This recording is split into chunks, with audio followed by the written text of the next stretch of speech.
3 children. 1 locked house. 90 minutes.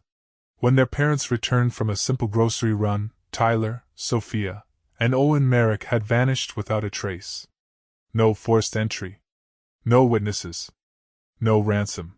For 27 years, investigators searched everywhere, except the one place they never thought to look, behind a wall in downtown Pinewood, just 2 miles from their home. What a demolition crew discovered there would prove that sometimes, the most horrifying answers are hiding in plain sight. Welcome to 72-Hour True Crime. I'm your host, and today we're diving into one of Colorado's most haunting mysteries. A case that sat cold for nearly 3 decades until a sledgehammer broke through more than just brick and mortar. If this story grips you the way it gripped an entire community, do me a favor, smash that subscribe button and hit the notification bell. Trust me, you won't want to miss what we uncover on this channel. And if you're ready to go down this rabbit hole with me, drop a like right now. Let's get into it. October 18, 1997. It was a Saturday afternoon like any other in Pinewood, Colorado. The autumn sun filtered through kitchen windows across town, casting golden rectangles on linoleum floors. For the Merrick family, Saturday afternoons had a comfortable rhythm. Errands, dinner prep, maybe a rented movie if the kids behaved. Rachel Merrick wiped down her kitchen counter one more time, her mind already running through the grocery list she'd compiled that morning. She called up the stairs to her 14-year-old son. Tyler. We're leaving in 5 minutes. You're in charge. Tyler Merrick appeared at the top of the staircase, his dark hair still wet from the shower. His response carried the exasperation of a teenager who'd heard the same instructions countless times. I know, Mom. Same as always. Rachel smiled to herself. Tyler was responsible beyond his years. The kind of teenager who didn't need constant supervision. He'd been watching his younger siblings since he was 12, and there had never been a problem. Not once. She called out again. Sophia. Owen. Come say goodbye. 11-year-old Sophia emerged from the living room, a book tucked under her arm. She had her mother's green eyes and her father's serious expression. Can you get more of those granola bars I like? She asked. Already on the list, sweetheart, Rachel replied. 8-year-old Owen came thundering down from his room, toy cars clutched in both hands. Do we have to go? He whined. David Merrick grabbed his jacket from the hook by the door. You don't. That's why Tyler's staying with you too. We'll be back before dinner. Rachel crouched down to Owen's level. Be good for your brother, okay? No fighting over the TV. Owen nodded enthusiastically, already racing back toward the living room where his elaborate racetrack setup awaited. Rachel checked her watch. 4:15. The Safeway would be moderately busy, but they'd be efficient. In and out in an hour, maybe an hour and a half at most. She'd done this dozens of times before. David's hand rested on the doorknob as he gave Tyler the familiar instructions. Lock the door behind us. Don't open it for anyone. Dad, I know, Tyler replied with that trademark teenage tone. I mean it. Not for anyone. I won't. Rachel kissed each of her children, lingering an extra moment with Owen, who was always her baby, no matter how big he got. Then she and David stepped out into the crisp October air, the aspens along the street brilliant with autumn gold. Tyler locked the door behind them. The deadbolt slid into place with a solid click. Through the window, Rachel saw him wave once before disappearing back into the house. She had no way of knowing it would be the last time she'd see any of her children. When Rachel and David returned at 5:52, arms laden with grocery bags, the front door was still locked from the inside. The house was silent. And Tyler, Sophia, and Owen Merrick were gone. Fast forward 27 years. April 3, 2024. The demolition crew had been working on the old Harmon building in downtown Pinewood for 3 days when Marcus Chen's sledgehammer punched through a section of wall that sounded different from the rest. The hollow echo made him pause, his arms still reverberating from the impact. Hey, Rory, Marcus called to his foreman. Something's weird here. Daniel Rory set down his crowbar and crossed the dusty expanse of what had once been the building's ground floor. The Harmon building had stood empty for 15 years, a relic of Pinewood's more prosperous mining days. Now it was scheduled for demolition to make way for a new community center. "What have you got?" Rory asked, pulling off his work gloves. Marcus rapped his knuckles against the wall. "Listen to this. Sounds like there's a gap back there. But according to the blueprints, this should be solid brick all the way through." Rory pressed his ear to the wall, then knocked in several places. Marcus was right. The sound changed dramatically in a roughly 6 by 8 foot section, suggesting empty space where there shouldn't be any. "Probably just settling," Rory said, but his voice lacked conviction. "Old buildings do weird things. Want me to open it up?" Rory checked his watch. 3:30 on a Wednesday afternoon. They were already behind schedule and the building inspector was coming tomorrow. "Yeah, go ahead. But carefully. Last thing we need is the whole wall coming down on us." Marcus worked methodically, chipping away at the plaster and brick. Within 20 minutes, he'd created an opening large enough to shine a flashlight through. He clicked on his heavy-duty work light and aimed it into the darkness. Then he stumbled backward, his face draining of color. "Jesus Christ," he whispered. "What?" Rory moved forward, but Marcus held up a hand. "Call the police. Call them right now." Rory grabbed the flashlight and looked through the opening Marcus had created. The beam of light swept across a small hidden room, no more than 8 feet by 10 feet. The space was furnished with remnants of furniture. A disintegrating couch. A small table. A portable toilet in the corner. Empty water bottles littered the floor along with what appeared to be food wrappers, their labels faded beyond recognition. But it was what lay against the far wall that made Rory's stomach turn. 3 sets of skeletal remains, arranged side by side. The bones were small. Children's bones. They wore the tattered remnants of clothing, and near each skeleton lay personal items. A wristwatch. A small backpack. A handful of toy cars. Rory pulled out his phone with trembling hands and dialed 911. Within 40 minutes, the Pinewood Police Department had cordoned off the entire building. Detective Sarah Vance arrived on scene, her silver-streaked hair pulled back in a tight ponytail, her expression grim. At 53, she'd been with the department for 28 years, and she'd seen her share of tragedy. But this was different. Chief Porter met her at the entrance, his face ashen. "Sarah, you need to see this. And you need to prepare yourself. I've seen bodies before, Tom. Not like this. Not kids." He hesitated. "And Sarah, one of them is wearing a watch. The inscription is still visible." Something in his tone made her stomach clench. "What does it say?" "To Tyler, love Mom and Dad, 1995. The name hit her like a physical blow. Tyler Merrick. The disappearance of the 3 Merrick children had happened during her second year as a detective. It had been her first major case, and it had remained unsolved for 27 years. She'd carried it with her every day since, the faces of those 3 children haunting her dreams. "Show me," she said quietly. They entered the building, now blazing with portable work lights that the crime scene unit had set up. Sarah followed Chief Porter through the maze of debris until they reached the opening in the wall. A photographer was already documenting the scene, camera flashes illuminating the hidden room in bursts of stark white light.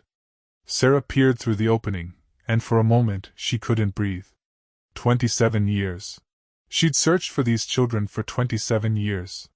Rachel Merrick still called her every October 18th, the anniversary of the disappearance, hoping for news. David Merrick had died 6 years ago, his heart giving out under the weight of grief he'd carried since 1997. And all this time, Tyler, Sophia, and Owen had been here. Less than 2 miles from their home on Ashwood Lane. Sealed behind a wall in a building that thousands of people had walked past without knowing. "The medical examiner is on her way," Chief Porter said softly. "But Sarah, there's something else you should know before we go any further." She turned to look at him. "What?" The room was sealed from the outside. The bricks were mortared over. "There's no way those kids could have done that themselves." He paused, his jaw tight. "Someone put them in there, and then walled them up alive." The words settled over her like a suffocating blanket. She'd always suspected the Merrick children were dead. Statistics made that the most likely outcome after the first 48 hours. But knowing they'd been alive, trapped in this small space, waiting for rescue that never came. How long would they have survived? She asked, though she dreaded the answer. Without food or water? The me will have to determine that based on the remains.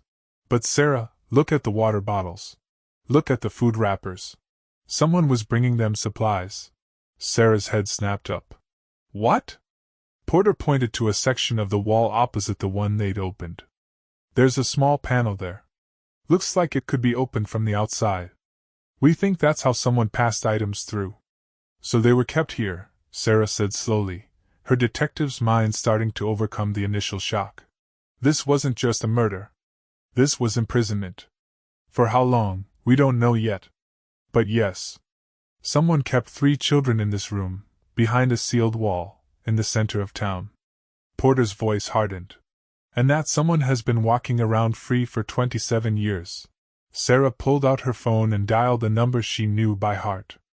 It rang 3 times before a familiar voice answered. Rachel Merrick, Sarah said gently. This is Detective Vance. I need you to sit down. We found them. We found your children. The sound of Rachel's gasp, followed by a broken sob, would stay with Sarah for the rest of her life. As the crime scene team began the painstaking process of documenting and recovering the remains, Sarah stood in the gathering dusk outside the Harmon building. The street was already crowded with news vans, their satellite dishes pointed toward the sky. In a town as small as Pinewood, news traveled fast. Somewhere in this town was a killer. Someone who had taken 3 children from their home on a quiet October evening, imprisoned them in a hidden room, and sealed them away to die. Someone who had lived among them for nearly 3 decades, keeping that terrible secret. Sarah looked up at the Harmon building, its windows dark and empty. This building had been owned by someone, maintained by someone. Even empty, it would have required occasional access for inspections, repairs, property tax assessments. She pulled out her notebook and began writing. The investigation had been dormant for 27 years. Now it was time to wake it up. Let's rewind to that night in 1997. October 18th. Detective Sarah Vance had been on duty for 12 hours when the call came through about the missing Merrick children. It was just after midnight, and she'd been about to head home when dispatch connected her with a frantic mother who kept repeating the same words over and over. They were just here. They were just here. Sarah grabbed her jacket and her notebook. I'm on my way. The Merrick house on Ashwood Lane was ablaze with lights when she arrived. 2 patrol cars were already parked in the driveway, and neighbors had gathered on the sidewalk despite the late hour, their faces tight with concern. In a town like Pinewood, where everyone knew everyone, the disappearance of 3 children sent shockwaves through the entire community. Officer Mark Granger met her at the door. Detective Vance. The parents are in the living room. They're pretty shaken up. Fill me in, Sarah said, pulling out her notebook. David and Rachel Merrick left for grocery shopping at approximately 4:15 this afternoon. They left their 3 children at home. Tyler, 14. Sophia, 11. And Owen, 8. The oldest boy, Tyler, was in charge. When the parents returned at 5:52, the front door was still locked from the inside, but the children were gone. Sarah's pen paused over her notebook. Locked from the inside? Yes, ma'am. David Merrick had to use his key to get in. The deadbolt was engaged. And the other doors? Windows? All locked from the inside. No signs of forced entry anywhere in the house.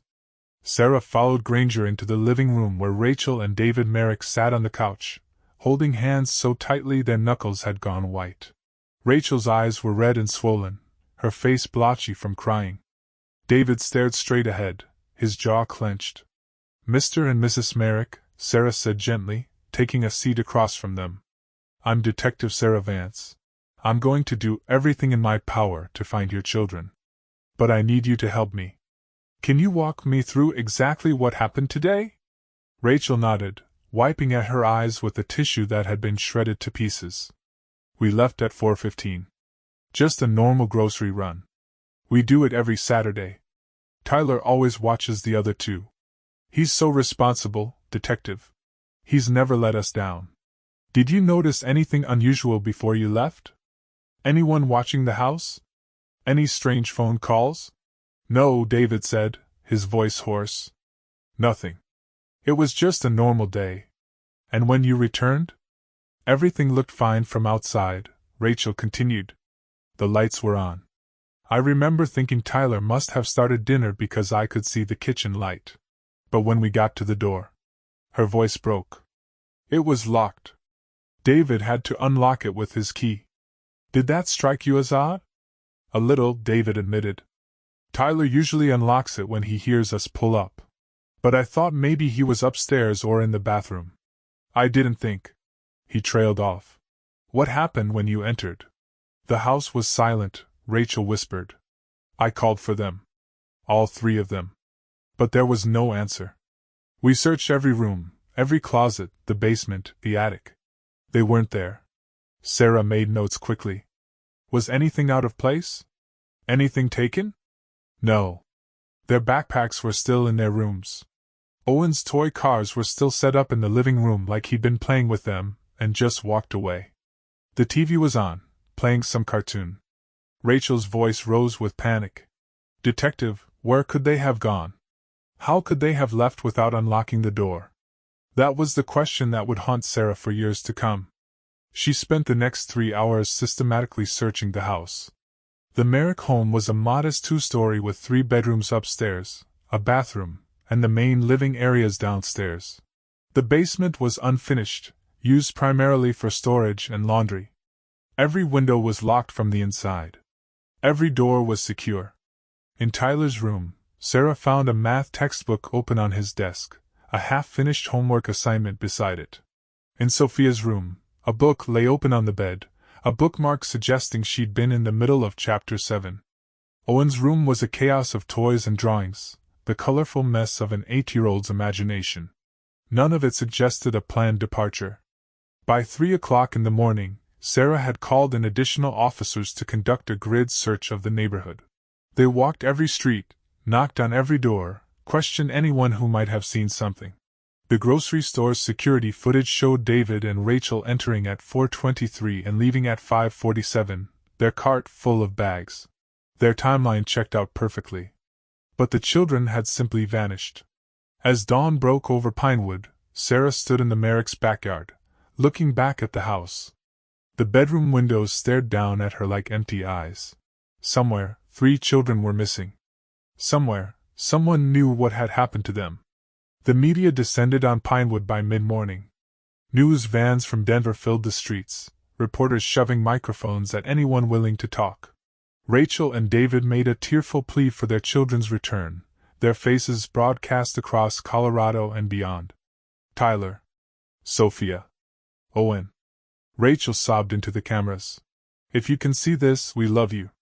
We're looking for you. Please come home. But as the hours turned into days, and the days turned into weeks, no trace of the Merrick children surfaced.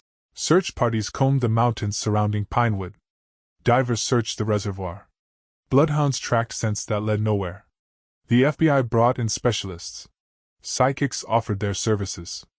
Tips poured in from across the country, each one investigated, each one leading to nothing. Sarah interviewed everyone who'd had contact with the children in the weeks before their disappearance. Teachers, friends, neighbors, relatives. She built a timeline of their lives, searching for any connection to someone who might have taken them. But the Merricks were well liked, with no enemies, no suspicious associates, no dark secrets. The case file grew thicker. Months passed, then a year, then 2. The media moved on to other tragedies. The search parties dwindled. The FBI reassigned their agents. Rachel Merrick's hair turned gray. David developed a tremor in his hands that never quite went away. But Sarah never forgot. She kept the case file on her desk, reviewing it every few months, hoping for fresh insight. She called Rachel on every anniversary, a ritual that felt both necessary and cruel. She followed up on leads that trickled in over the years, each one ultimately a dead end. 27 years passed. And then Marcus Chen's sledgehammer broke through that wall. Now, standing in the Harmon building's debris-strewn interior, Sarah remembered that first night. She remembered Rachel's desperate eyes and David's clenched jaw. She remembered the locked doors and the silent house and the 3 empty bedrooms. And she remembered the question that had plagued her then and haunted her still. How could 3 children disappear from a locked house without leaving a single trace? Now, finally, she had at least one answer. They hadn't left the house at all. Someone had come in and taken them. April 4, 2024. The medical examiner's office in Pinewood occupied the basement level of the county building, a windowless space that always smelled faintly of disinfectant and formaldehyde. Dr. Patricia Hollis had served as county me for 18 years, and in that time she'd seen her share of difficult cases. But nothing had prepared her for this. Sarah Vance stood beside her in the examination room, watching as Dr. Hollis carefully documented the remains laid out on 3 separate tables. The skeletal remains had been transported from the Harmon building with painstaking care, each bone photographed in situ before removal. Now, under the harsh fluorescent lights, the full tragedy of what had happened to the Merrick children was becoming clear. The remains are consistent with children aged approximately 8, 11, and 14, Dr. Hollis said, her voice professionally neutral, though her hands trembled slightly as she worked. Based on the clothing remnants and personal items, we can preliminarily identify them as Owen, Sophia, and Tyler Merrick. Can you determine cause of death? Sarah asked.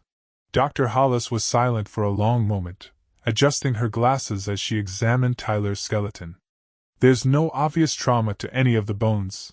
No fractures, no evidence of blunt force or sharp force injury. However, given the circumstances of where they were found. Dehydration, Sarah finished quietly. Starvation. Most likely a combination.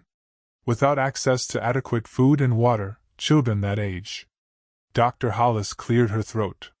The younger ones would have succumbed first. Owen, given his size and age, probably lasted 3 to 5 days. Sophia, perhaps a week. Tyler, being older and larger, might have survived as long as 10 days, possibly 2 weeks, if he rationed whatever water was available. Sarah closed her eyes briefly, imagining Tyler Merrick watching his younger siblings die, powerless to save them, knowing his own death was inevitable. The horror of it was almost unbearable. But you said you found water bottles and food wrappers in the room, Dr. Hollis continued. That suggests someone was providing supplies, at least initially. There was a small panel in the wall, Sarah confirmed. Looks like it could be opened from the outside to pass items through. Then we need to determine how long they were receiving supplies and when that stopped. The contents of the wrappers and bottles might help establish a timeline. Dr. Hollis moved to the evidence table where the personal items had been catalogued. She picked up a small, water-damaged notebook. This was found with Sophia's remains. The pages are largely illegible, but our document examiner might be able to recover some of the writing. Sarah's pulse quickened. A diary? Possibly. Or just notes. Children sometimes keep journals. Dr. Hollis handed it to Sarah, carefully sealed in an evidence bag. If there's any writing that survived, it could tell us what happened to them. Sarah held the bag gently, as if it were made of glass. Inside was potentially the voice of an 11-year-old girl, reaching across 27 years from beyond the grave. Whatever Sophia had written in those final days could be the key to understanding who had done this and why. How long before you can complete the full autopsy? Sarah asked. With 3 remains to process thoroughly, at least a week, possibly 2. I want to be meticulous. These children deserve that much. Sarah nodded and left the medical examiner's office, the evidence bag containing Sophia's notebook clutched carefully in her hand. Outside, the April morning was bright and clear, the Colorado sky a brilliant blue that seemed obscene given what she'd just witnessed. The world had no right to be beautiful when 3 children had died in darkness. Her phone buzzed. Chief Porter. Sarah. Rachel Merrick is here at the station. She's asking for you. I'll be right there. The drive from the county building to the police station took 7 minutes. Sarah spent every second of it preparing herself for what she'd have to say, knowing that no words could adequately convey the horror of what her children had endured. Rachel Merrick sat in the station's family room, a space designed to be less institutional than the interview rooms. She'd aged considerably since David's death 6 years ago, her hair completely white now, her face lined with the kind of deep grooves that came from years of unrelenting grief. But her eyes were alert, focused, desperate for answers. Sarah sat across from her, placing the notebook on the table between them, but keeping her hand over it. "Rachel," she began gently. "I've just come from the medical examiner's office." "Tell me everything," Rachel said, her voice steady despite the tears already forming in her eyes. "Don't spare me. I need to know." So Sarah told her. She explained about the hidden room, the sealed wall, the evidence of provisions that suggested the children had been kept alive for some period of time. She explained what Dr. Hollis believed about cause of death, though she softened the details as much as she could. Rachel listened without interruption, her hands folded in her lap, tears streaming silently down her face. When Sarah finished, Rachel was quiet for a long moment. "They were so close," she finally whispered. "All these years, I thought they might be anywhere in the world. But they were right here. 2 miles from our house. If I'd searched harder." "Rachel, no." Sarah reached across and took the older woman's hands. "There was no way you could have known. The room was completely sealed. We only found it because of demolition. This isn't your fault." "I should have stayed home that day," Rachel said, her voice breaking. "If I'd just stayed home. If I'd been there." "You can't think that way. You did nothing wrong. Someone took your children. Someone imprisoned them. That person is responsible. Not you." Rachel's eyes focused on the evidence bag under Sarah's hand. "What's that?" Sarah hesitated, then slid the bag across the table. "We found this with Sophia. It appears to be a notebook or diary. The document examiner will try to recover whatever writing might still be legible." Rachel picked up the bag with trembling hands, staring at the water-stained pages visible through the plastic. "She always loved writing," she said softly. "She'd write stories, make up adventures. She wanted to be an author when she grew up. If there's anything readable in there, it might help us understand what happened. It might help us find who did this." "Do you have any leads?" Rachel asked, looking up suddenly. "Any suspects?" "We're investigating everyone who had access to the Harmon building in 1997 and in the years following. We're reviewing the original case file, re-interviewing witnesses. We'll find who did this, Rachel. I promise you that." But even as Sarah said the words, she knew how difficult it would be. 27 years was a long time. People moved away, died, forgot. Evidence degraded. Memories became unreliable. And whoever had done this had managed to keep the secret for nearly 3 decades. After Rachel left, Sarah returned to her desk and opened the original case file from 1997. She'd reviewed it hundreds of times over the years, but now she was looking for something specific.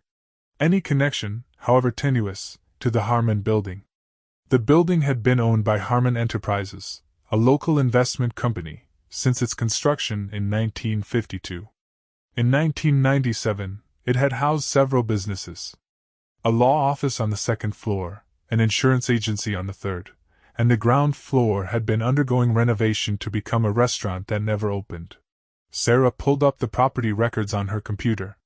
The renovation had been contracted to Donovan Construction, a company that had gone out of business in 2003. The owner, Michael Donovan, had died in 2015, but his employees from that time period might still be around. She began making a list of names, cross-referencing them with the witness statements from 1997. Most of the workers had been questioned during the initial investigation, standard procedure given the proximity of the building to the Merrick house. But no one had seemed suspicious at the time. No one had raised red flags. Sarah's phone rang. It was the document examiner. "Detective Vance. I've been working on that notebook you sent over. I've managed to recover some of the writing from the first few pages. You're going to want to see this." 20 minutes later, Sarah stood in the document lab, looking at enlarged photographs of Sophia Merrick's water-damaged diary pages. The examiner, a meticulous woman named Dr. Ellen Torres, had used infrared imaging and chemical treatments to make some of the faded ink visible again. "It's dated," Dr. Torres said, pointing to the top of the first legible page. October 19th, 1997. That's one day after they disappeared. Sarah leaned closer, reading the childish handwriting that had been preserved against all odds. We're in a small room. Tyler says we have to stay calm. The man said he'd bring us food and water if we're quiet. Owen is scared. I'm scared too. But Tyler says Mom and Dad will find us soon. They have to. We just have to wait. Sarah's throat tightened. She turned to the next page, dated October 20th. The man came back. He pushed bottles of water through a hole in the wall and some crackers. Tyler asked him to let us out, but he didn't answer. Owen cried all night. I tried to tell him stories to make him feel better, but I don't think it helped. I miss Mom. The entries continued, each one more desperate than the last. October 21st. October 22nd. Sophia's handwriting becoming shakier, her entries shorter. The last legible entry was dated October 27th, 9 days after their disappearance. Owen isn't moving anymore. Tyler says he's just sleeping, but I know he's not. The man hasn't come in 3 days. We have 1 bottle of water left. Tyler gave most of it to me. He says Mom will come. She has to come. Please, Mom. Please find us. Sarah had to step away, her vision blurring with tears. 3 children, trapped in darkness, slowly dying, while their mother searched desperately for them just 2 miles away.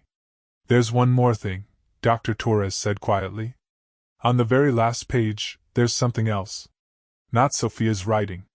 The hand is older, more controlled. She showed Sarah the final page. In firmer script, someone had written a single sentence. I'm sorry. I didn't mean for this to happen. Tyler, Sarah whispered. Dr. Torres nodded. Probably written in the final hours. He knew they weren't getting out. If you're still watching at this point, drop a comment with I'm still here. Let's see who's truly following this shocking story. Because what comes next, what the investigators discovered about how these children were taken, it's going to shake you to your core. And if you haven't already, hit that subscribe button. We cover cases like this every week, and you don't want to miss a single one. Sarah returned to her office and sat in the dark for a long time, Sophia's words echoing in her mind. Then she opened her computer and began to work with renewed determination. Somewhere in Pinewood was a person who had taken 3 children, sealed them in a wall, and left them to die. Someone who had called himself the Man, and had brought them water and crackers before abandoning them to their fate. Someone who had lived with this secret for 27 years. Sarah pulled up the employee records from Donovan Construction and began cross-referencing names with current Pinewood residents. She was going to find him. April 5, 2024. The morning briefing at Pinewood Police Department was standing room only. Chief Porter had called in officers from neighboring jurisdictions, and the FBI had sent 2 agents from their Denver field office. The Merrick case had become a multi-agency investigation overnight. Sarah stood at the front of the room, a detailed timeline pinned to the board behind her. She'd worked until 3 in the morning, compiling every piece of information they had. Here's what we know, she began, her voice carrying across the crowded room. October 18, 1997. Tyler, Sophia, and Owen Merrick disappeared from their locked home between 4:15 and 5:52 p.m. No forced entry, no witnesses, no trace. At some point between their disappearance and October 27th, they were imprisoned in a hidden room in the Harmon building, approximately 2 miles from their home. Based on Sophia's diary entries, someone provided them with limited food and water for the first few days, then stopped. All 3 children died of dehydration and starvation. She paused, letting the information settle over the room. Several officers looked visibly shaken. The Harmon building's ground floor was under renovation in October 1997, contracted to Donovan Construction. The work had been ongoing for 6 months and would continue for another 8 months after the disappearance. This gave workers regular, unsupervised access to the building. FBI agent Marcus Webb stepped forward. Do we have a complete list of everyone who worked that site? We do. Donovan Construction employed 12 workers at various times during the renovation. 8 of them still live in or near Pinewood. 3 have died. 1 moved out of state. Sarah gestured to the board where photographs of the workers were displayed. We've begun re-interviewing everyone who had access to that building. What about the building owner? Asked Agent Rebecca Lynn, Webb's partner. Harmon Enterprises was run by Gerald Harmon until his death in 2008. His daughter, Christine Harmon Foster, inherited the properties. She lives in Denver now, but she's agreed to meet with us this afternoon. Chief Porter cleared his throat. Sarah, tell them about the room itself. Sarah pulled up crime scene photographs on the projector. The hidden room appeared on the screen, its walls covered in scratches where small fingers had clawed at the brick. The room was purpose-built, Sarah explained. It wasn't a storage space or utility closet that was walled over. Someone constructed this room specifically to hide something or someone. The walls are double-thickness brick with soundproofing material between the layers. The small panel for passing items through was carefully engineered. This took planning, expertise, and time. So we're looking for someone with construction knowledge, Webb said. Yes. Someone who knew the building's layout, had access during the renovation, and possessed the skills to build this room without arousing suspicion from other workers. An officer in the back raised his hand. What about the house? How did the suspect get 3 kids out of a locked house? Sarah had been wrestling with that question since the case reopened. We're re-examining the house today. There has to be something we missed in 1997. A way in and out that we didn't find. After the briefing, Sarah drove to Ashwood Lane for the first time in years. The Merrick house looked smaller than she remembered, its blue paint faded, the lawn overgrown. Rachel had moved to an apartment in town after David died, unable to bear living in the house where she'd last seen her children. Agent Lynn accompanied her, along with a forensic team equipped with modern technology that hadn't existed in 1997. They began in the basement, using thermal imaging cameras and ground-penetrating radar to search for hidden spaces. 4 hours into the search, one of the technicians called out from the basement storage room. Detective Vance. You need to see this. Sarah descended the stairs quickly, Lynn close behind. The technician, a young man named Josh Martinez, stood in the corner of the storage room, pushing aside old boxes and forgotten furniture. The radar showed an anomaly here, he explained. So I checked the wall more carefully. He pressed against a section of paneling, and with a soft click, a portion of the wall swung inward, revealing a narrow passage. Sarah's breath caught. How did we miss this? It's expertly concealed, Martinez said. The seam is virtually invisible unless you know exactly where to press. And look, the passage goes under the foundation and connects to the old coal chute. Sarah squeezed into the passage, following it with her flashlight. It was barely 3 feet wide, clearly hand-dug through the earth beneath the house's foundation. After about 15 feet, it opened into the abandoned coal chute that connected to the outside of the house, a relic from when homes in this neighborhood had used coal heating. The coal chute's exterior door was hidden behind overgrown bushes and hadn't been opened in decades, according to the rust on its hinges. But in 1997, it could have been functional. This is how he got them out, Sarah said, emerging back into the basement. He came in through the coal chute, accessed this hidden passage, and entered the house through this false wall panel. The kids never knew he was coming. He could have taken them one by one or forced them to follow him at gunpoint. But who knew about this passage? Lynn asked. Who would have had knowledge of this specific house's architecture? Sarah pulled out her phone and called the property records office. After a brief conversation, she had her answer. The house was built in 1963, she told Lynn. It's had 4 owners. The Merricks bought it in 1989. Before that, it belonged to the Caldwell family from 1978 to 1989. Before them, the Harises owned it from 1969 to 1978. And the original owner, Michael Donovan. Lynn's eyes widened. The construction company owner? Sarah nodded grimly. He built this house. He knew every secret in its walls, including that hidden passage. And in 1997, his company was renovating the Harmon building. But Donovan is dead. Died in 2015. Yes, but his employees aren't. Sarah pulled up the list on her phone. and one name keeps appearing in multiple contexts. He worked for Donovan Construction in 1997. He was interviewed during the original investigation, but cleared because he had an alibi for the time the children disappeared. And according to property records, he purchased a house on the same street as the Merricks in 1995. Who? Leonard Pike. He was Donovan's foreman. He would have had intimate knowledge of both the Harmon building renovation and the houses Donovan had built, including this one. They drove to Pike's last known address, a modest ranch house on Maple Street. But the current residents, a young couple with a toddler, told them Pike had sold the property 8 years ago and moved to a cabin in the mountains near Evergreen, about 40 minutes away.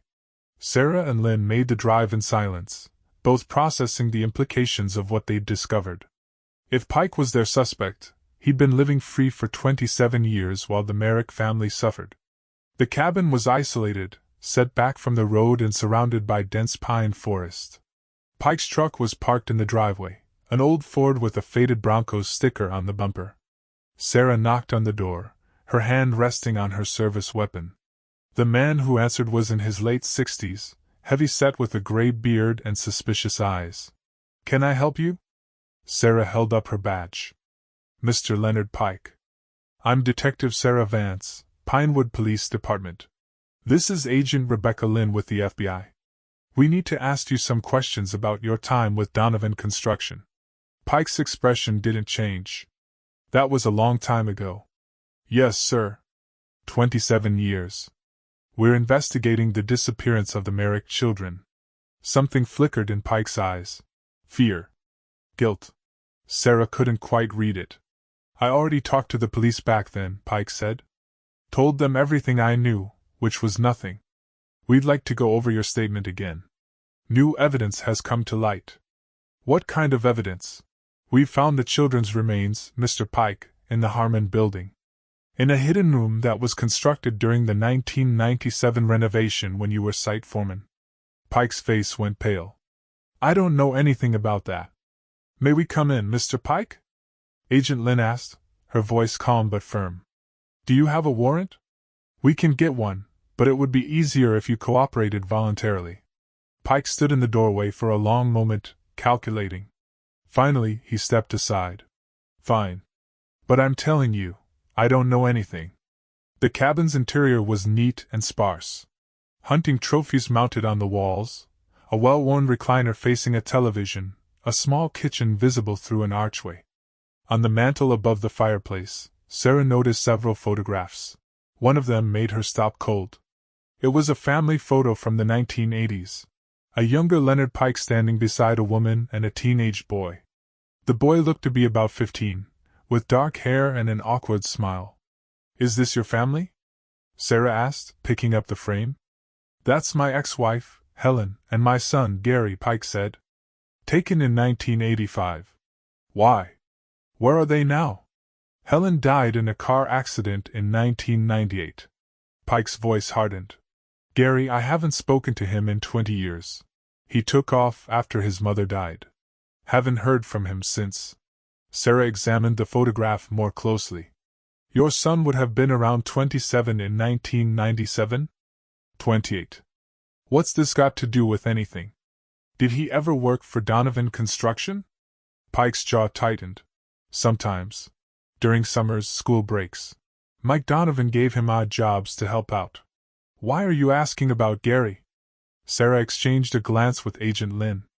"Where exactly was your son on October 18, 1997?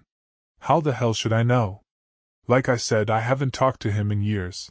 "But you talked to him then." Pike's eyes narrowed. "What are you implying?" "We're not implying anything, Mr. Pike. We're trying to establish who had access to the Harmon building during the renovation. Who might have had knowledge of hidden passages and construction techniques. Who might have known about the secret passage in the Merrick house."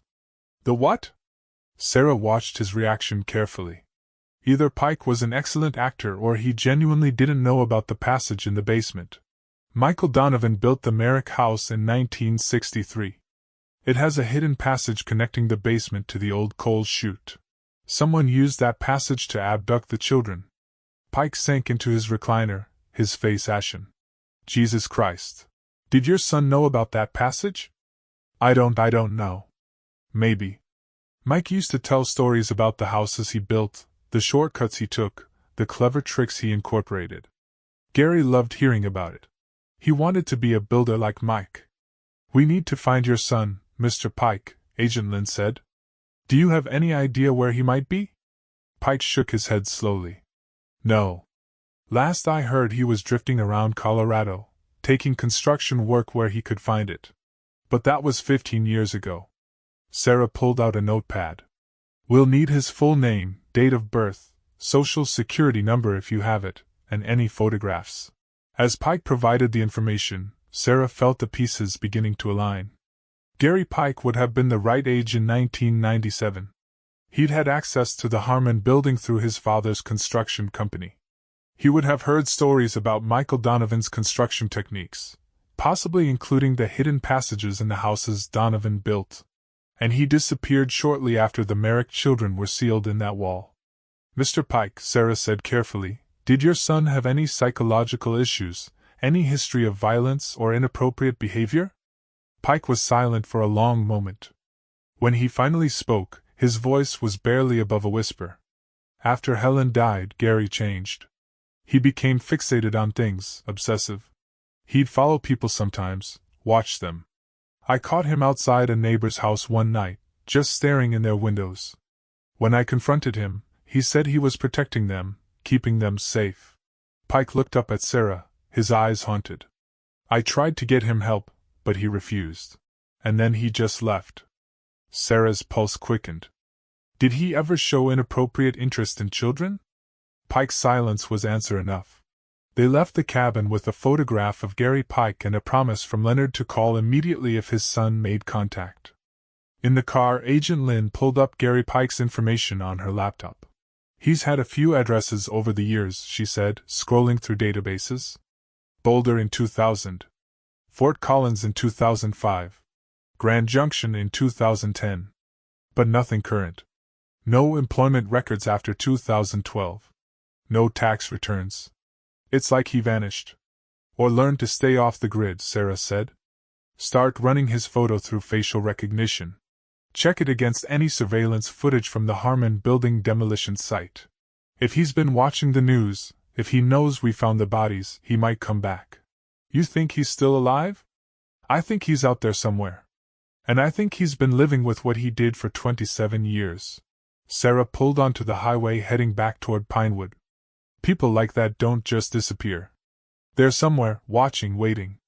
We just have to find him before he realizes we're looking. April 6, 2024. Sarah arrived at the station before dawn, her mind racing with possibilities.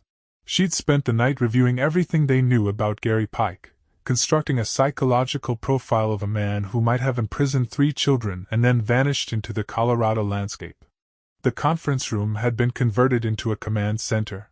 Photographs of Gary Pike at various ages covered one wall alongside maps of Colorado marked with his known addresses.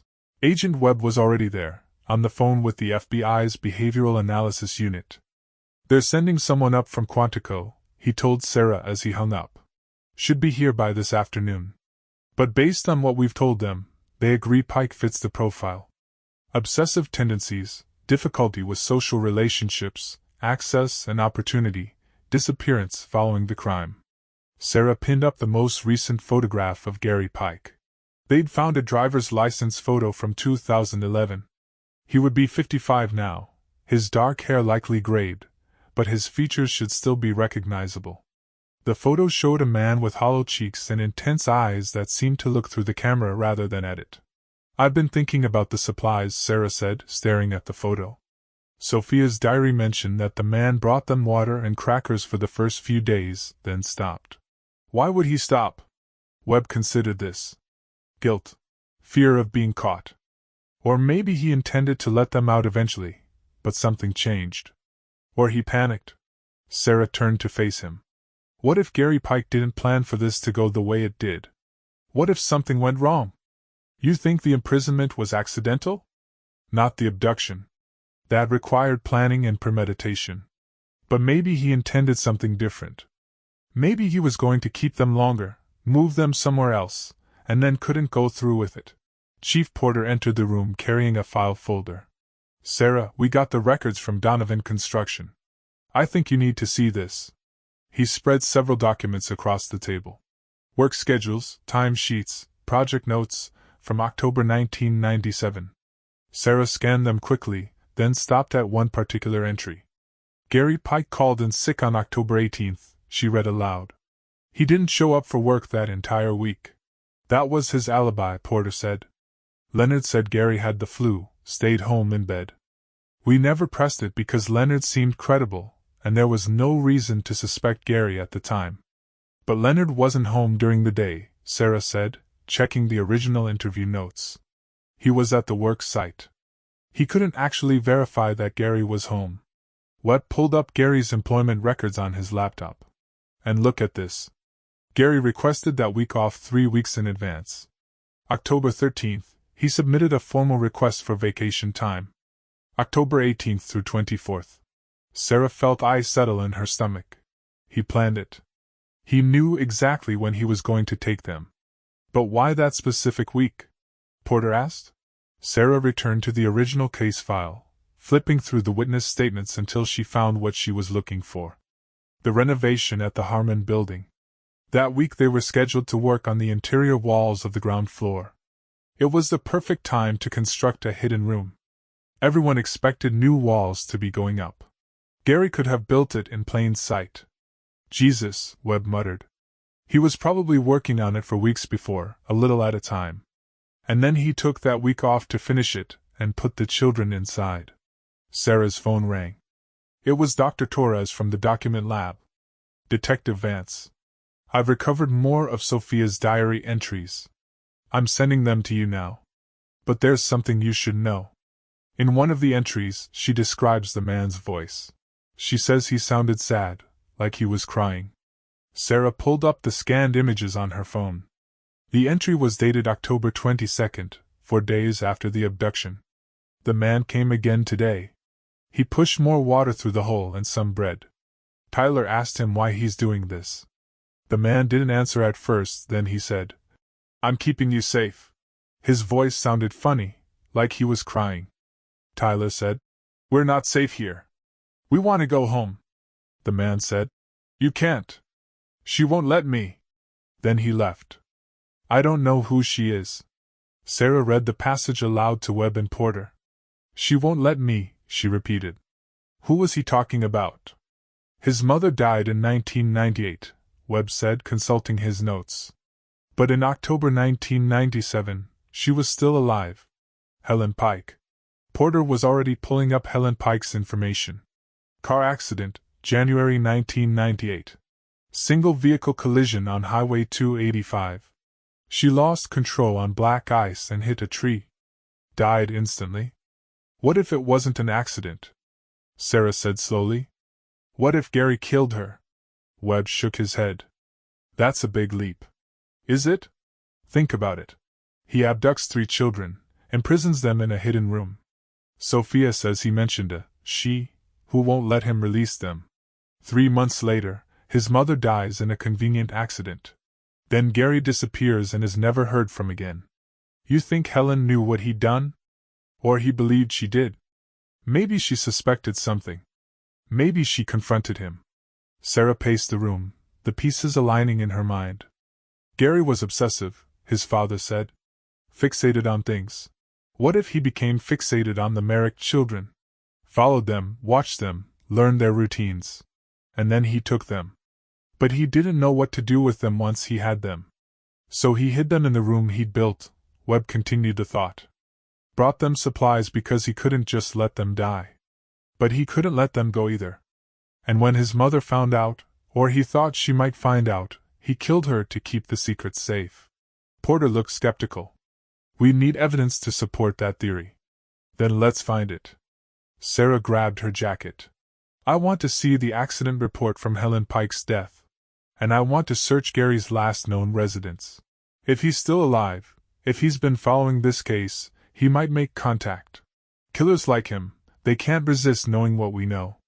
The Colorado State Patrol Archives provided the accident report from January 1998. Sarah and Agent Lynn reviewed it in the station's conference room, looking for anything that might suggest foul play. Single vehicle collision, Lynn read. No witnesses. Helen Pike was driving home from her job at the library when she lost control on an icy patch. Her car struck a pine tree at approximately 40 miles per hour. She wasn't wearing a seatbelt. Death was instantaneous from blunt force trauma. Who investigated? Trooper James Walton. He's retired now, living in Colorado Springs. Sarah made a note to contact him. What about the car itself? Was it examined for mechanical failure? Lynn flipped through the report. Basic inspection only. No obvious signs of tampering. But Sarah, look at this. The accident happened on Helen's usual route home from work. But according to her supervisor at the library, Helen had called in sick that day. She wasn't supposed to be working. Then where was she going? They spent the next 2 hours tracing Helen Pike's movements on the day of her death. Credit card records showed a purchase at a hardware store in Evergreen that morning. A purchase that included a flashlight, batteries, and a crowbar. She was going to the Harmon building, Sarah said with sudden certainty. She suspected what Gary had done. She was going to check. But the children were already dead by then, Lynn pointed out. It had been more than 2 months. She didn't know that.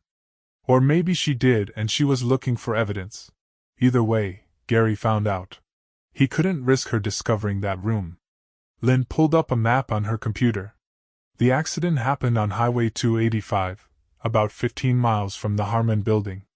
If Helen was heading there and Gary intercepted her, forced her off the road, it would look like an accident. Icy roads, single vehicle collision. No one would question it. Sarah's phone buzzed with a text from Dr. Hollis at the medical examiner's office. Need to see you immediately. Found something in Tyler's remains. They drove to the ME's office in tense silence. Dr. Hollis met them at the door, her face grave. I'd been examining Tyler's skeletal remains more carefully, she said, leading them to the examination room. There's damage to several ribs that I initially attributed to post-mortem degradation. But on closer inspection, I believe these fractures occurred perimortem, at or near the time of death. She indicated several ribs on the right side of Tyler's skeleton. See these compression fractures? They're consistent with someone performing CPR. Sarah leaned closer. Tyler tried to save one of his siblings. That would be my interpretation. The pattern suggests repeated chest compressions. He would have been 14, possibly with some basic first aid knowledge from school. When one of the younger children stopped breathing, he tried to revive them. The image was almost unbearable. A 14-year-old boy desperately trying to save his dying brother or sister in a dark, sealed room, knowing help would never come. There's something else, Dr. Hollis continued. I found traces of ink on the bones of Tyler's right hand. I've sent samples to the lab, but I believe he wrote something. Possibly on the wall, possibly in Sophia's notebook after she could no longer write. The apology, Sarah said, remembering the final entry in the diary. I'm sorry. I didn't mean for this to happen. Tyler was apologizing, Lynn said softly. He felt responsible. He was the oldest. He was supposed to protect them. Dr. Hollis nodded. Based on the position of the remains and the evidence of the CPR attempt, I believe Tyler was the last to die. He watched his brother and sister die, tried to save them, failed, and then wrote that final message before succumbing himself. Sarah had to step outside for a moment, overcome by the tragedy of it. 3 children, trapped in darkness, dying slowly while their parents searched desperately. Tyler Merrick bearing the unbearable weight of responsibility, trying to keep his siblings alive, blaming himself when he couldn't. And somewhere, Gary Pike had lived with the knowledge of what he'd done. When she returned inside, Lynn was on the phone. She hung up and turned to Sarah, her expression urgent. Facial recognition got a hit. Gary Pike was captured on security footage at the Harmon building demolition site on April 3rd, the day the bodies were discovered. He was in the crowd of onlookers. Sarah's pulse quickened. Is he still in the area? We don't know. But Sarah, there's more. We ran his photo through traffic cameras and security systems throughout Pinewood for the past week. He's been here for at least 5 days, possibly longer. And we've placed him near 3 locations multiple times. What locations? The Harmon Building, the police station. Lynn paused. And Rachel Merrick's apartment. April 7, 2024.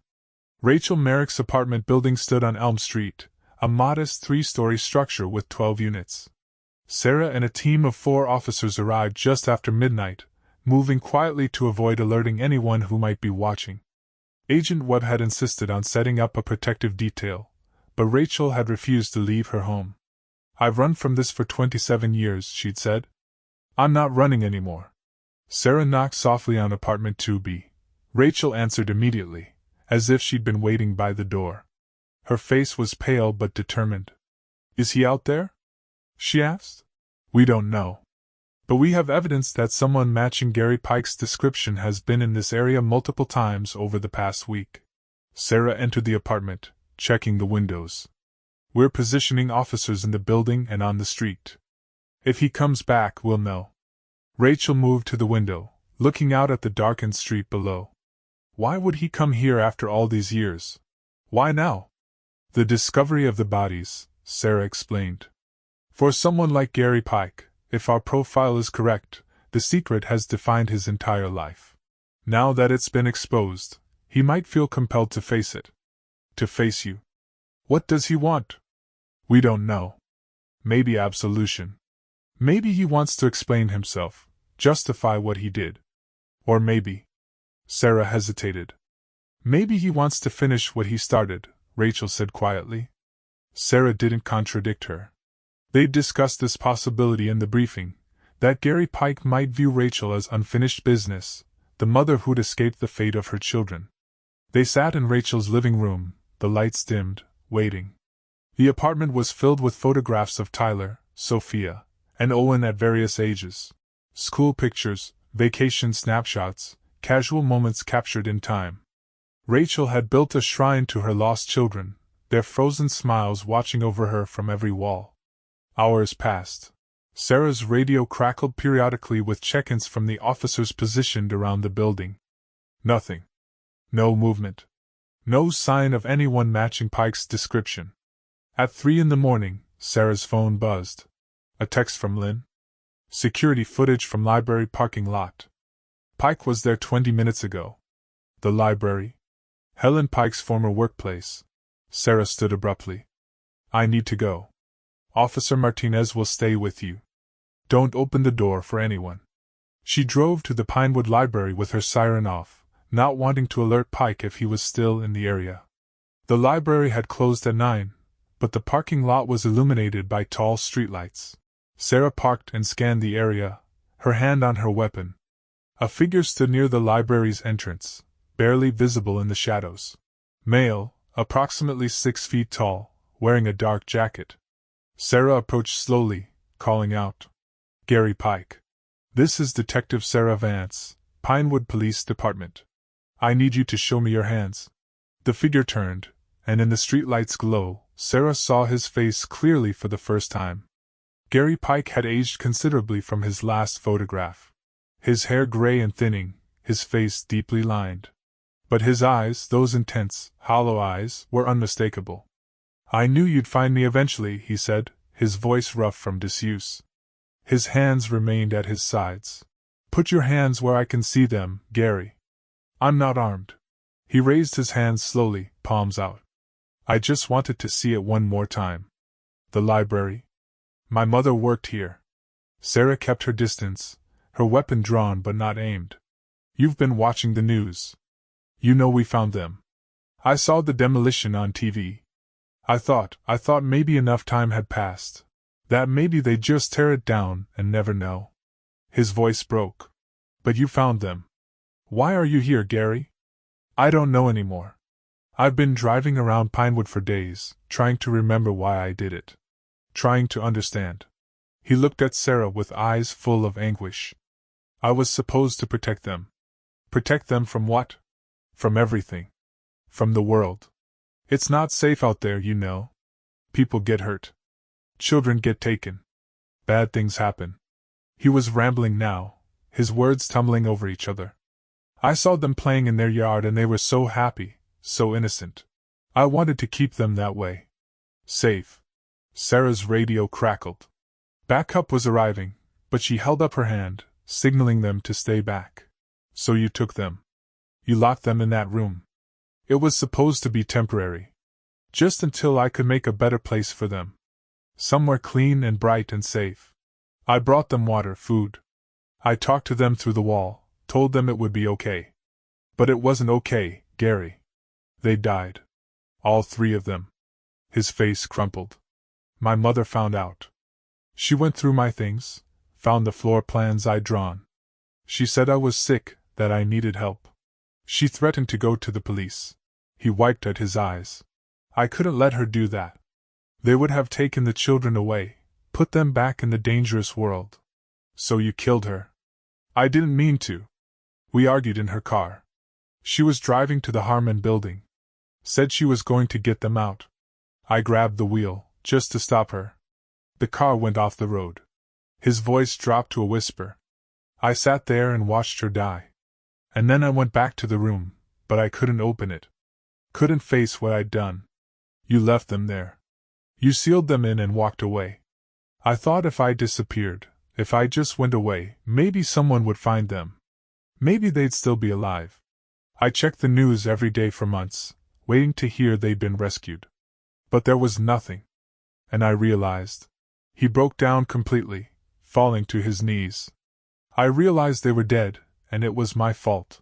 Sarah approached him carefully, her weapons still drawn. Gary Pike, you're under arrest for the murders of Tyler, Sophia, and Owen Merrick, and for the murder of Helen Pike. He didn't resist as she handcuffed him. I've been dead for 27 years, he said. Ever since I sealed that wall. In the back of Sarah's patrol car, Gary Pike stared out the window at the passing streets of Pinewood. Are you going to tell their mother? He asked. Tell her what? That I never meant to hurt them. That I thought I was saving them. Sarah met his eyes in the rearview mirror. She already knows her children are dead, Gary. Nothing you say will change that.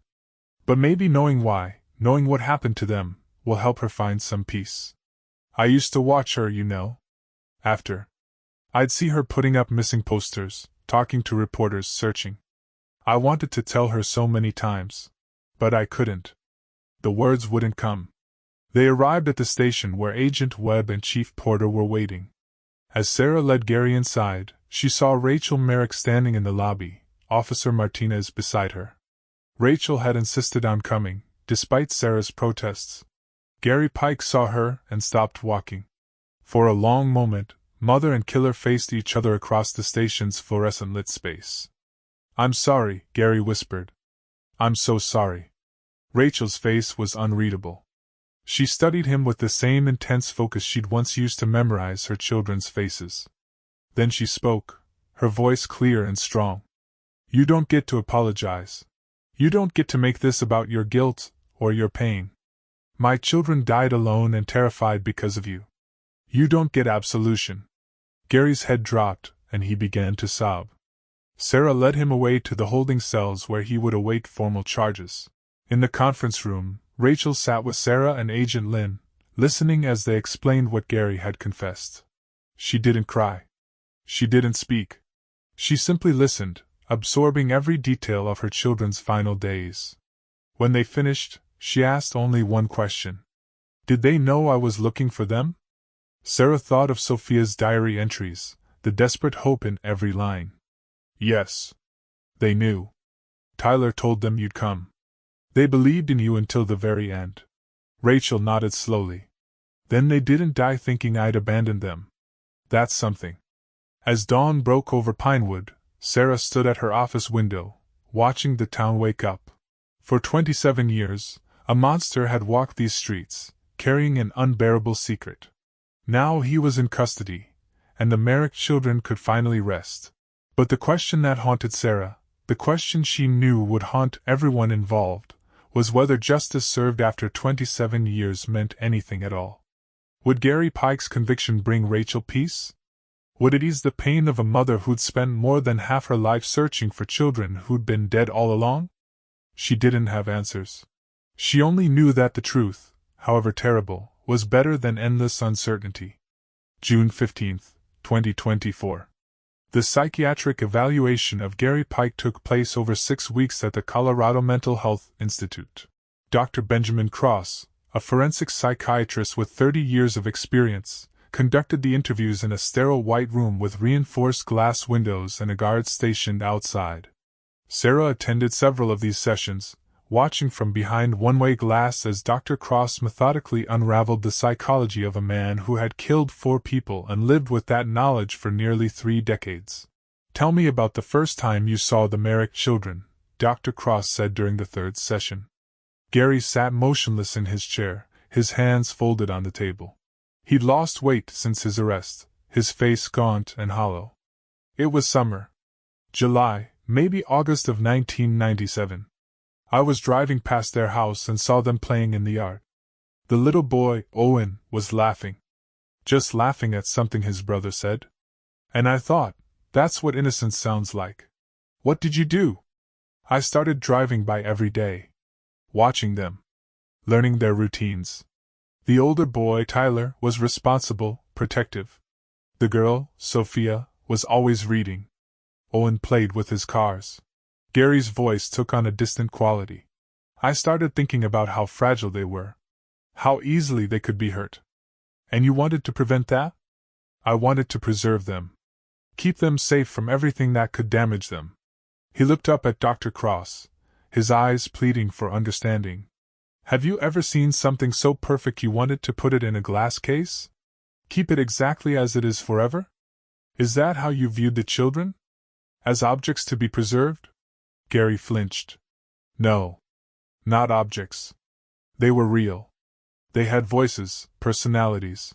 Sophia would sing sometimes in that room. Owen would cry for his mother. Tyler would tell them stories to keep them calm. You could hear them? I'd put my ear against the wall. I'd listen to them. Sometimes I'd talk back through the small panel. I'd tell them it would be okay, that I was keeping them safe. Dr. Cross made a note. But you knew you were hurting them. I didn't think I was. Not at first. I brought them water, food. I made sure they had a toilet, blankets. I thought I was caring for them. When did you realize they were dying? Gary's composure cracked. When I stopped hearing Owen's voice. It was day 6, maybe 7. Tyler was crying, begging me to help. He said Owen wouldn't wake up. I wanted to open the wall, let them out, call for help. But I couldn't. My mother was getting suspicious. She'd found drawings I'd made of the room. She confronted me. Tell me about your mother's death. The room fell silent for a long moment. Gary stared at his hands as if seeing blood on them. She said she was going to the Harmon building. Said she knew what I'd done. I followed her in my truck. When she stopped at a red light, I got in her passenger seat. We argued. She was driving and screaming at me, saying I was sick, that I needed to be locked up. His voice dropped. I reached for the wheel. I just wanted her to stop the car, to listen. But she jerked away from me and we went off the road. The car hit a tree. Did you try to help her? She was already gone. Her head, there was blood. Gary's hands began to shake. I sat there for maybe 10 minutes, just staring at her. Then I heard a car coming and I ran. Made it look like she'd been alone. Like it was just an accident. And the children? I knew I couldn't go back. If I opened that wall, if anyone found out what I'd done, I'd be arrested for my mother's death too. So I left Pinewood that night. Drove to Boulder and started a new life. Changed my name to Gary Brennan. Paid cash for everything. Took jobs that didn't require background checks. Dr. Cross leaned forward. For 27 years you lived with the knowledge that 3 children died because of you. How did you cope with that? I didn't. I just existed. Every day was the same. Wake up, go to work, come home. I didn't have friends, didn't have relationships. I'd see children playing and I'd have to look away because all I could see was their faces. Tyler, Sophia, Owen. Tears streamed down his face. I thought about suicide probably 1,000 times. But that felt like an escape I didn't deserve. What made you return to Pinewood? I saw the demolition on the news. The Harmon building was coming down. I don't know what I thought. Maybe that I needed to see it one last time. To say goodbye to them. Or maybe I wanted to be caught. Maybe I've wanted that all along. Sarah watched as Dr. Cross concluded the session. In his evaluation report, which she read later that day, he wrote, Gary Pike presents with severe obsessive-compulsive tendencies, delusional thinking characterized by a pathological need to protect through control and containment, and profound guilt that has resulted in a form of self-imposed psychological imprisonment. His crimes were driven not by sadism or sexual gratification, but by a fundamentally broken understanding of care and safety. He is, in essence, a man who destroyed what he claimed to love through the very act of trying to preserve it. The trial began in August, drawing media attention from across the country. The small Pinewood courthouse was packed daily with reporters, true crime enthusiasts, and local residents who remembered the Merrick children. Gary Pike pleaded guilty to all charges. 3 counts of first-degree murder for Tyler, Sophia, and Owen Merrick, and 1 count of second-degree murder for Helen Pike. His attorney argued for leniency based on mental illness. But the prosecution, led by District Attorney Patricia Morrison, presented a devastating case built on Sophia's diary entries, forensic evidence, and Gary's own confession. Rachel Merrick attended every day of the trial, sitting in the front row with her sister beside her for support. She never looked at Gary Pike directly, but he couldn't stop looking at her. Several times he tried to speak to her across the courtroom, mouthing words that Sarah couldn't make out. Rachel's face remained impassive, carved from stone. On the 4th day, the prosecution presented Sophia's diary entries, read aloud by a victim advocate. The courtroom fell into absolute silence as the child's words echoed off the walls. Owen isn't moving anymore. Tyler says he's just sleeping, but I know he's not. The man hasn't come in 3 days. We have 1 bottle of water left. Tyler gave most of it to me. He says Mom will come. She has to come. Please, Mom, please find us. Rachel's composure finally broke. She sobbed openly, her sister holding her as the words of her dying daughter filled the courtroom. Several jurors were crying. Even the judge had to pause the proceedings to compose himself. Gary Pike sat with his head bowed, his entire body shaking. The defense called Dr. Cross to testify about Gary's mental state, arguing that his delusional thinking at the time of the crimes should be considered a mitigating factor. But under cross-examination, Dr. Cross had to admit that Gary had known his actions were wrong, evidenced by his elaborate planning, his attempts to hide what he'd done, and his flight after his mother's death. He may have rationalized his behavior, Dr. Cross testified, but he understood it was criminal. That's why he concealed it so carefully. The jury deliberated for less than 4 hours. Guilty on all counts. At the sentencing hearing 2 weeks later, Rachel Merrick was given the opportunity to make a victim impact statement. She stood at the podium, a frail woman in her 70s who had carried unbearable grief for more than half her life. And she spoke directly to Gary Pike for the first time. You took everything from me, she said, her voice steady and clear. You took my children, my husband, my life. For 27 years, I searched for them. I put up posters. I called the police every week. I never gave up hope that somehow, somewhere, they were alive and waiting for me to find them. Gary tried to meet her eyes but couldn't. And all that time, they were dead. They were 2 miles from my house, sealed in a wall. And I walked past that building 100 times, never knowing they were there. Never knowing they'd called for me. Never knowing my Tyler tried to save his brother and sister with his own hands. Her voice broke, but she pushed forward. You didn't preserve them, Mr. Pike. You didn't keep them safe. You tortured them. You murdered them.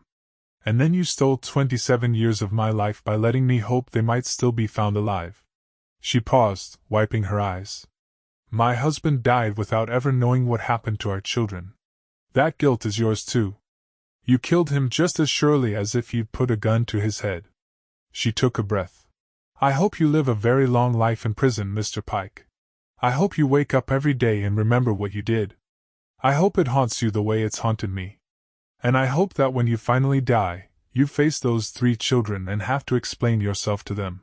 She returned to her seat, and the courtroom remained silent for a long moment. Judge Raymond Carlyle looked down at Gary Pike from the bench, his expression stern. "Mr. Pike, you have been found guilty of 4 counts of murder. The evidence presented at trial reveals a crime of extraordinary cruelty, not through violence, but through prolonged suffering inflicted on 3 innocent children. Your actions deprived those children of their lives, their futures, and their mother's love. You deprived Rachel Merrick of the chance to say goodbye to her children, to bury them, to grieve properly." The judge paused. "In consideration of your guilty plea and your cooperation with the investigation, I am sentencing you to 4 consecutive life sentences without the possibility of parole. You will spend the rest of your natural life in the custody of the Colorado Department of Corrections." Gary Pike showed no reaction. He simply nodded as if he'd expected nothing else. As the bailiffs led him away, he stopped near Rachel's row and whispered, "I'm sorry." Rachel looked at him, then truly looked at him, and said, "I know you are. But it doesn't matter." September 21st, 2024. The burial took place on a cool autumn morning, the aspens around Pinewood Cemetery brilliant with gold. 27 years after their deaths, Tyler, Sophia, and Owen Merrick were finally laid to rest.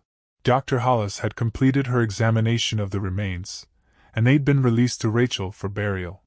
3 small caskets, white with brass handles, were positioned over 3 graves next to David Merrick's headstone. Rachel had chosen a plot with a view of the mountains, a place where the morning sun would reach them first. Nearly 300 people attended the funeral. Former classmates of the children, now adults with children of their own. Teachers who'd never forgotten their missing students. Neighbors from Ashwood Lane who'd searched the streets 27 years ago. And media representatives, though Chief Porter had insisted they remain at a respectful distance. Sarah stood near the back, watching as Rachel approached each casket, placing a hand on the gleaming white surface. She spoke to her children quietly, words meant only for them, making up for 27 years of stolen conversations. Father Miguel from St. Catherine's Church conducted the service. He spoke of innocence lost, of the mystery of suffering, of the hope of reunion in a better place. His words were beautiful and inadequate, as all words were in the face of such tragedy. When the caskets were lowered into the ground, Rachel threw a single rose onto each one. "I'm sorry I couldn't find you," she whispered. "I'm sorry I couldn't save you." Sarah felt tears on her own face. She'd spent 27 years searching for these children. And now that search was over. The case was closed. Gary Pike would spend the rest of his life in prison. Justice, such as it was, had been served. But standing in that cemetery, watching a mother bury her children decades after their deaths, Sarah understood that closure was an illusion. Some wounds never truly healed. They just became part of who you were. Scar tissue woven into the fabric of your life. After the funeral, Sarah returned to the station to finalize the last of the paperwork. The Merrick case file had grown to 3 thick binders, documenting every aspect of the investigation from 1997 to 2024. She added her final reports, then closed the last binder and placed it in the archive room. Chief Porter found her there, standing among rows of shelves containing decades of Pinewood's history. "You okay?" he asked. Sarah nodded. "Just thinking about all the cases in here. All the lives reduced to paper and photographs. You gave Rachel answers. That's more than most families get. Is it enough?" Porter was quiet for a moment. "I don't know. But it's what we can do. We can't bring them back. We can't undo what happened. We can just find the truth and hold people accountable."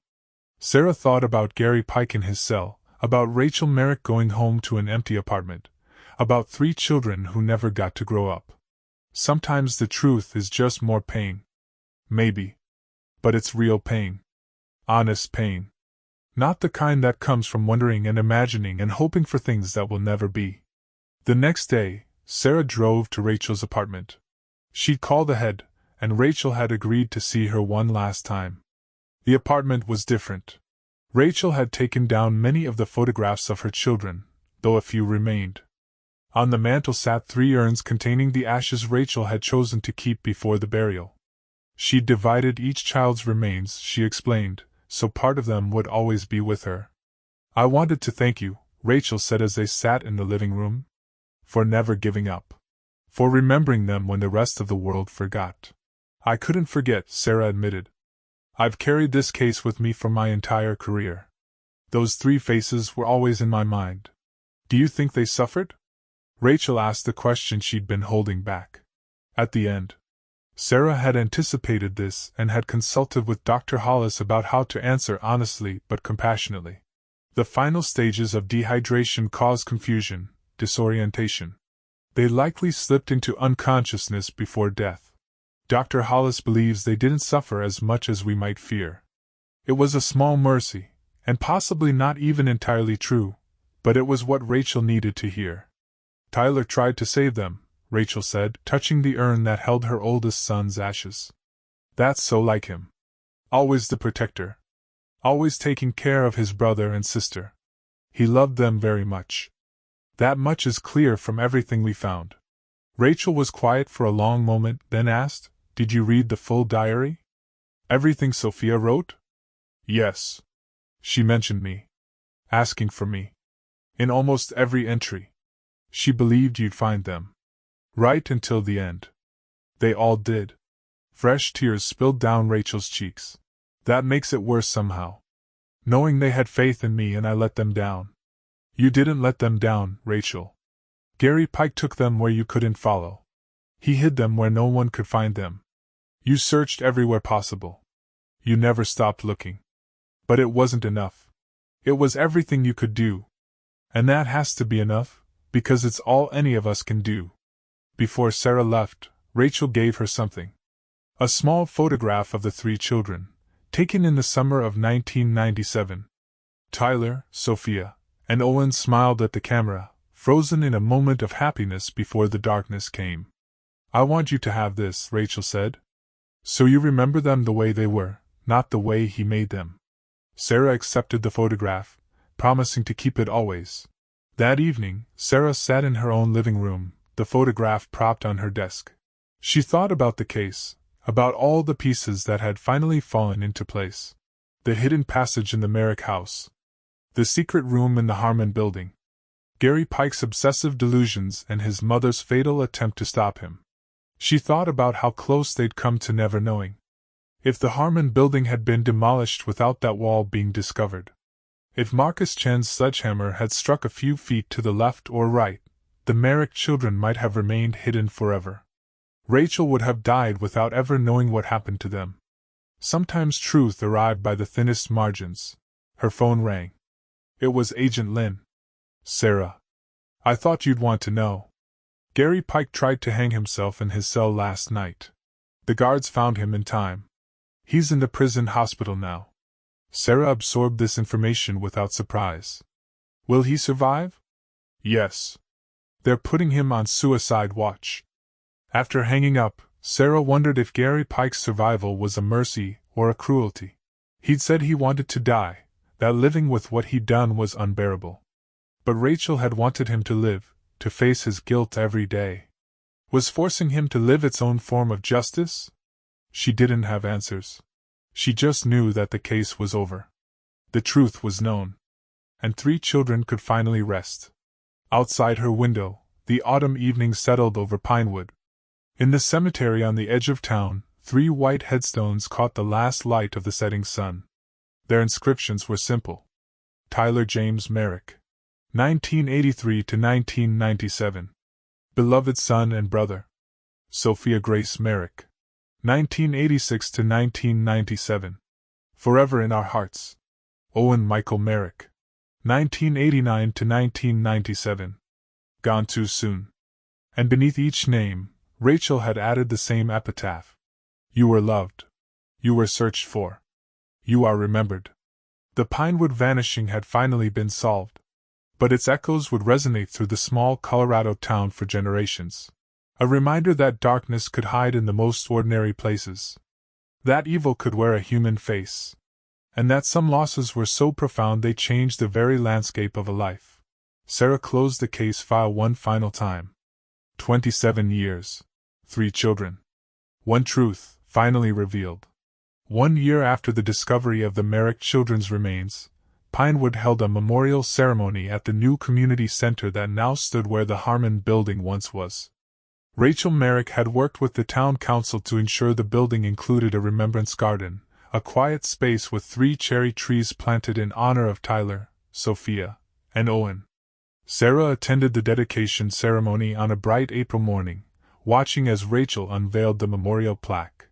It bore the children's names and a simple inscription: "In memory of those who were lost and those who never stopped searching."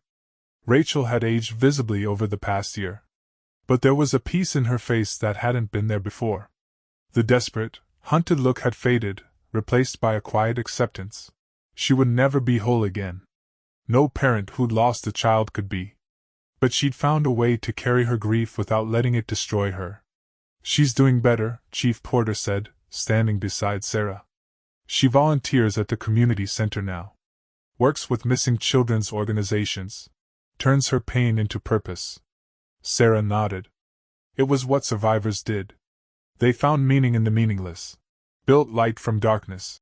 Transformed suffering into service. Gary Pike remained in the maximum security unit of the Colorado State Penitentiary, isolated for his own protection. Other inmates had a particular hatred for child killers, and he'd already survived 2 attempts on his life. He spent 23 hours a day in his cell, alone with his thoughts and his guilt. Dr. Cross visited him periodically, documenting his psychological deterioration for a book on the long-term effects of guilt.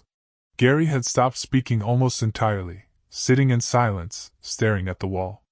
When he did speak, it was only to ask if Rachel Merrick was all right, if she'd found peace. He would never receive an answer. The house on Ashwood Lane had been torn down 6 months after the trial, the property purchased by the town and converted into a small park. Rachel had insisted on this, not wanting another family to live in the place where her children had spent their last morning. The park featured a playground where children laughed and played, their joy a counterpoint to the tragedy that had occurred there. Sarah had retired from the Pinewood Police Department in January, her 20 years of service concluded. She'd solved her last case, the one that had haunted her longest. There seemed no better time to step away. But she couldn't quite leave it behind. She'd started working with cold case organizations, applying her experience to other families still searching for answers. Every case reminded her of Rachel Merrick, of the desperate hope that sustained people through impossible circumstances. As the memorial ceremony concluded and the crowd dispersed, Sarah approached Rachel. They'd maintained contact over the past year, meeting for coffee occasionally. 2 women bound together by a case that had defined both their lives. "How are you?" Sarah asked. Rachel smiled softly. "Some days are harder than others. But I know where they are now. I can visit them. I can talk to them. That's more than I had for 27 years. You've done something remarkable with this memorial. I wanted something beautiful to come from something so terrible. I wanted their names to mean more than just a tragedy." Rachel looked at the 3 cherry trees, their branches covered in delicate pink blossoms. "Every spring these trees will bloom. Every spring people will sit here and enjoy the beauty. And maybe they'll read the plaque and remember 3 children who deserved so much more than they got." Sarah placed a hand on Rachel's shoulder. "They're remembered. You made sure of that." As Sarah drove out of Pinewood that afternoon, heading back to Denver and the next chapter of her life, she thought about all the people touched by this case. The construction worker who'd found the room. The medical examiner who'd treated the children's remains with such care. The document examiner who'd recovered Sophia's words. The FBI agents who'd helped track down Gary Pike. The entire community that had rallied around Rachel Merrick. Evil had visited Pinewood on an October evening in 1997, and it had stolen 3 innocent lives. But it hadn't won. Love had proved stronger. A mother's love that sustained her through 27 years of searching. A community's love that never forgot. And the love of 3 children for each other that had sustained them even in their darkest hours. The photograph Rachel had given Sarah sat on her dashboard. 3 smiling faces, frozen in time. She'd keep that photograph always, a reminder of why she'd become a detective. Why she'd dedicated her life to finding the lost and speaking for the dead. Tyler, Sophia, and Owen Merrick had been found at last. Their story had ended in tragedy, but their memory would live on. In the cherry trees that bloomed each spring. In the children who played in the park built where their house once stood. And in the hearts of everyone who'd fought to bring them home. The case was closed. The children were at rest. And somewhere in the mountains of Colorado, the autumn sun continued to rise and set, indifferent to human suffering, but beautiful nonetheless. A reminder that life persisted even in the face of unimaginable darkness. This has been the story of the Pinewood vanishing. A case that haunted a community for 27 years. A mother's unwavering search for her children. And a truth that was hiding in plain sight all along. If this story moved you, if it made you think about the cases that never get solved, the families that never get answers, I need you to do something for me. Hit that subscribe button right now. Share this video with someone who needs to hear this story. And drop a comment below telling me what you think about this case. Should Gary Pike have received the death penalty? Could this have been prevented? Let's talk about it in the comments. And remember, for every case that gets solved, there are dozens that remain mysteries. Stay vigilant. Stay safe. And never stop searching for the truth. This is 72 Hour True Crime, and I'll see you in the next one.